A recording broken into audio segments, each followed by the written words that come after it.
Well guys, आज हम throne of seal के नोवेल के ऊपर बात करने वाले हैं। तो आई होप ये एक्सप्लेनेशन आप सभी को पसंद आएगा। वैसे भी आप सभी को मेरा नोवेल का एक्सप्लेनेशन काफ़ी अच्छा लगता है और मैं पिछले कुछ दिनों से नोवेल का एक्सप्लेनेशन इसलिए अपलोड नहीं कर पा रहा था क्योंकि गाइस मेरे पास में थोड़ा सा टाइम नहीं था, क्योंकि मैं भी फेस्टिवल में थोड़ा सा बिजी हो चुका था। साथ ही मैं ट्रेवल भी कर रहा था, जिसकी वजह से मुझे टाइम नहीं मिल पा रहा था। पर फाइनली मुझे टाइम मिल चुका है और आज मैं आप सभी के लिए थ्रोन ऑफ सील के नोवेल को एक्सप्लेन करने वाला हूं। और हाँ गाइस, मैं आप सभी को बता दूं कि ऑफिशियल वीडियो के अंदर जो स्टोरी होती है उसको इम्प्रोवाइज किया जाता है, पर जो नोवेल के अंदर होती है वो पूरी डिटेल होती है। तो मैं उम्मीद करूंगा कि आप सभी इस पर माइंड नहीं करोगे, क्योंकि जो नोवेल का एक्सप्लेनेशन होगा उसके अंदर जो स्टोरी होगी वो ऑफिशियल वीडियो से बिल्कुल ही डिफरेंट होगी, पर जो आर्क होगा वो सेम रहेगा। तो चलिए फिलहाल हम अपने एक्सप्लेनेशन की ओर आते हैं। वे लास्ट एपिसोड में हमने क्या देखा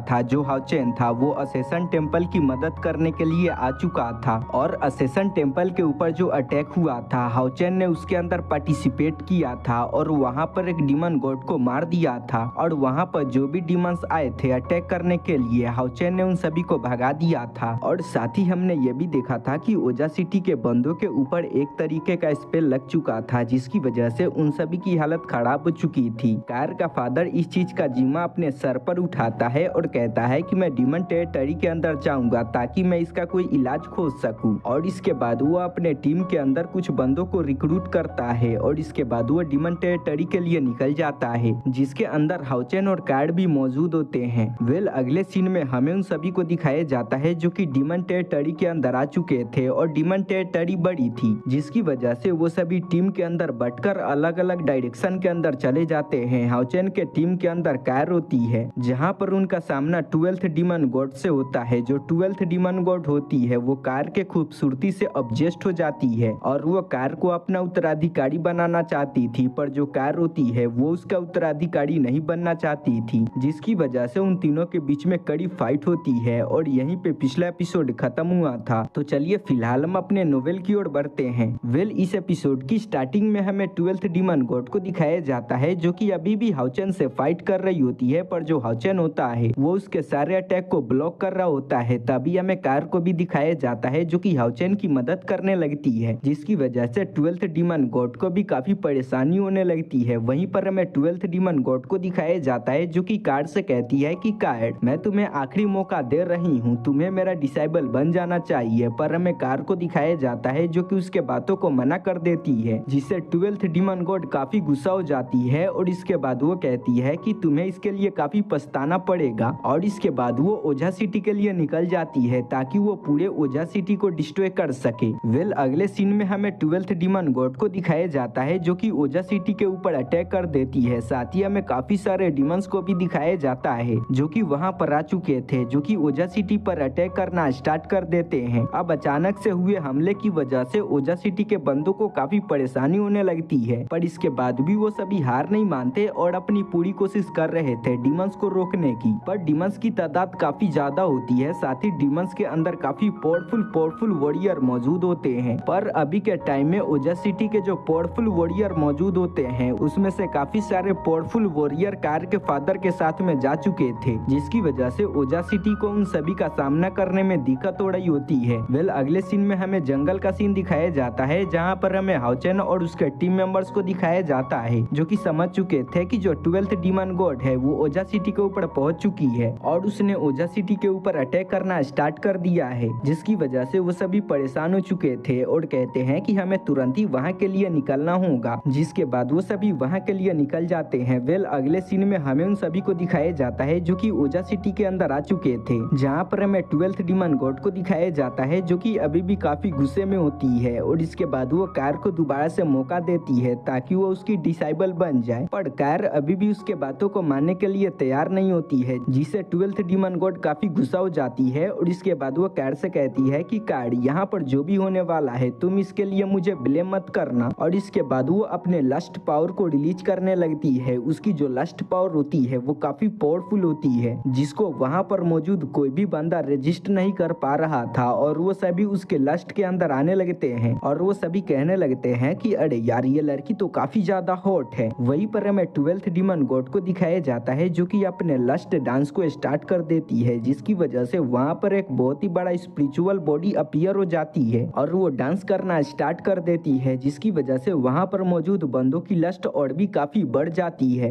और वो सभी अपने आपे से बाहर जाने लगते हैं और वो सभी फाइट करने के स्थिति में नहीं थे, जिसका फायदा डीमंस उठाते हैं और उन सभी को मारने लगते हैं। अब अपने सोल्जर्स की हालात को देखकर कार काफी परेशान हो चुकी थी और वो खुद ही आगे बढ़ती है और इसके बाद वो अपने डेथ गोद के ऑरा को रिलीज कर देती है। उसके डेथ गॉड की पावर काफी ज्यादा होती है, जिसकी वजह से जो 12th डीमन गॉड की पावर होती है वो थोड़ी देर के लिए सप्रेस हो जाती है, पर कार का भी लेवल कम था, जिसकी वजह से वो ज्यादा देर तक के लिए 12th डीमन गॉड के पावर को नहीं रोक पाती और 12th डीमन गॉड का जो पावर होता है वो कार के डेथ गॉड के पावर के ऊपर हावी हो जाता है और दोबारा से वहाँ पर मौजूद बंदे उसके लस्ट के अंदर आ चुके थे, जहाँ पर हमें ट्रीटा को दिखाया जाता है जो कि अपने लस्ट के पावर का यूज करके उन सभी बंदों को कंट्रोल करने लगती है और एक ही दूसरे पर अटैक करवाने लगती है। वो सारे बंदे भी एक दूसरे पर अटैक करने लगते हैं और एक ही दूसरे को मारना स्टार्ट कर देते हैं, जिससे कार काफी परेशान हो चुकी थी। कार भी 12th डीमन गॉड के पावर को रजिस्ट नहीं कर पाती और वो भी उसके लस्ट के अंदर आने लगती है, जिससे उसकी हालत काफी खराब हो चुकी थी और वो बेहोश भी हो चुकी थी। तभी हान आगे बढ़ता है और इसके बाद वो कार को उठा लेता है और कहता है कि फिलहाल मुझे कार को सेफ जगह पर ले जाना होगा, क्योंकि यहाँ पर मौजूद बंदे भेड़िए बन चुके हैं और अगर कार यहाँ पर रहती है तो उसके लिए खतरा हो सकता है। जिसके बाद वो कार को ले जाकर रूम के अंदर बंद कर देता है, पर हमें दिखाया जाता है कि जो हान होता है उसकी भी हालत काफी खराब हो चुकी थी। उसके ऊपर भी लस्ट का काफी खतरनाक असर हुआ था और वो अपने घुटने पड़ा चुका था, यहाँ तक कि उसके मुंह से खून भी आ रही होती है। वहीं पर हमें ट्रीटा को दिखाया जाता है जो कि धीरे धीरे करके अपने पावर को बढ़ाने लगती है, जिससे वहाँ का माहौल और भी खराब होने लगता है। हाउचेन इसकी वजह से काफी गुस्सा हो चुका था और इसके बाद वो कहता है कि यहाँ पर कुछ ज्यादा ही हो रहा है, मुझे कुछ करना होगा और इन सारी चीजों को रोकना होगा। इसके बाद वो आगे बढ़ता है और इसके बाद वो अपने सनमून वाले शील्ड को निकाल लेता है और अपने लाइट पावर को रिलीज करने लगता है, जिसकी वजह से जो ट्रीटा का अटैक होता है वो थोड़ा सा कमजोर पड़ने लगता है, जिससे ट्रीटा काफी हैरान हो चुकी थी और इसके बाद वो कहती है कि आखिर ये कैसे हो सकता है, आखिर ये बंदा मेरे लस्ट के अंदर क्यों नहीं आया, क्योंकि जो मेरा लस्ट है वो काफी पावरफुल है। यहाँ पर ऐसा एक भी बंदा नहीं है जिसका मन गंदा ना हो, तो आखिर ये बंदा बच कैसे गया। और इसके बाद वो कहने लगती है कि क्या ये बंदा प्योर है, क्या इसका हार्ट प्योर है, क्योंकि वही बंदा मेरे अटैक से बच सकता है जिसका हार्ट प्योर हो, तो क्या सच में इस बंदे का हार्ट प्योर है। तभी हमें हाउचेन को दिखाया जाता है जो कि अपने सनमून शील्ड का यूज करता है और इसके बाद वो ट्रीटा के बड़े से स्पिरिचुअल फॉर्म पर अटैक कर देता है, जिसकी वजह से ट्रीटा का बड़ा सा स्पिरिचुअल फॉर्म डिस्ट्रॉय हो चुका था, जिसकी वजह से ट्रीटा की हालत काफी खराब हो चुकी थी और उसको अपने आंखों पर यकीन नहीं हो रहा था कि एक लेवल 8 का बंदा उसके स्पिरिचुअल फॉर्म को डिस्ट्रॉय कर सकता है, क्योंकि वो अभी के टाइम में लेवल 9 के एडवांस लेवल पर होती है और हाउचेन लेवल 8 पर था, पर इसके बाद भी हाउचेन ने उसके स्पिरिचुअल फॉर्म को डिस्ट्रॉय कर दिया था। ट्रीटा तो यहाँ से नहीं जाना चाहती थी, पर अभी के टाइम में उसकी हालत खराब हो चुकी थी, जिसकी वजह से वो कुछ भी नहीं कर पाती और कहती है कि फिलहाल मुझे यहाँ से निकलना होगा, क्योंकि अगर मैं यहाँ पर रुकती हूँ और जैसी मेरी हालत है मुझे कोई भी मार सकता है, जिसकी वजह से वो वहाँ से रिट्रीट कर जाती है। अब उसके भागने के बाद वहाँ पर मौजूद डीमंस भी भागना स्टार्ट कर देते हैं, क्योंकि उनका जो लीडर होता है वो भाग चुका था और वो अकेले इन सभी से फाइट नहीं कर सकते थे, जिसकी वजह से डीमंस भागने लगते हैं। वेल अगले सीन में हमें हाउचेन को दिखाया जाता है जिसने अपने पावर का कुछ ज्यादा ही यूज कर लिया था, जिसकी वजह से वो एग्जॉस्ट हो चुका था और बेहोश होकर नीचे गिरने लगता है, पर जो हान होता है वो आगे बढ़ता है और उसे बचा लेता है और हाउचेन को लेकर एक कमरे के अंदर आ चुका था, जहाँ पर हमें कार को दिखाया जाता है जो कि पहले से ही वहाँ पर मौजूद होती है, पर वो भी बेहोश होती है। हान हाउचेन को उसके बगल में लेटा देता है और इसके बाद वो अपने स्पिरिचुअल फर्नेस को निकालता है और उसका यूज करके उन दोनों का ट्रीटमेंट करना स्टार्ट कर देता है। वेल अगले सीन में हमें उन दोनों को दिखाया जाता है जो कि होश में आ चुके थे, जहाँ पर हमें उन दोनों को दिखाया जाता है जो कि होश में आने के बाद एक दूसरे से चिपका चिपकी करना स्टार्ट कर देते हैं। वेल क्योंकि जो हाउचेन था उसने यहाँ के मिशन को कंप्लीट कर लिया था, जिसकी वजह से उसको जितना स्पिरिचुअल पॉइंट चाहिए था वो मिल चुका था, जिसकी वजह से उसका यहाँ से जाने का टाइम हो चुका था। इसीलिए वो कार के साथ में मैजिकल टेम्पल के लिए निकलने के लिए रेडी हो चुका था।